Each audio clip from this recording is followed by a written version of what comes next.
Hey guys, it's Randy from Beatnik24, and I want to talk a little bit about Puff Daddy buying the Carolina Panthers.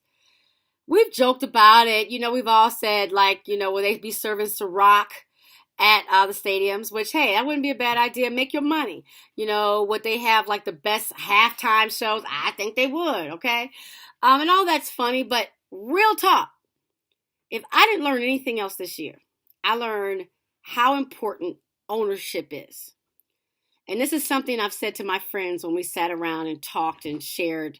We sit around and pontificate about issues. And this is the thing I said that I think is so profound. It may not be, but this is what I think. Every yes for a black person depends on a yes from a white person.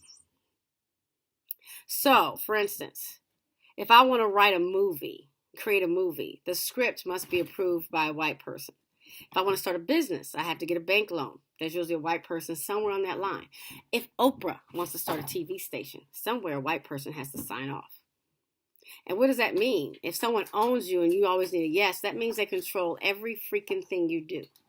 So if you think I make the best soul food in the world, but you know what? I don't have a lot of money. And let me get some investors. The investor comes in, doesn't know a damn thing about soul food, but they say, you know what, this chicken's a little bit too spicy, it's a little bit too hot. I'm not going to give you the $1 million I said I was going to invest in it unless you change the chicken recipe. What do?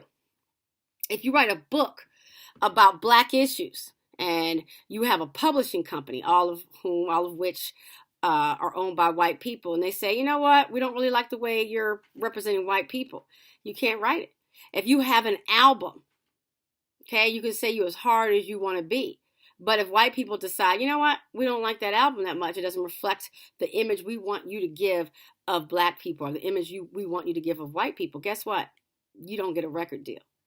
So every yes, every dream, every desire, ultimately at this point in your lives is controlled by a white person saying yes to you.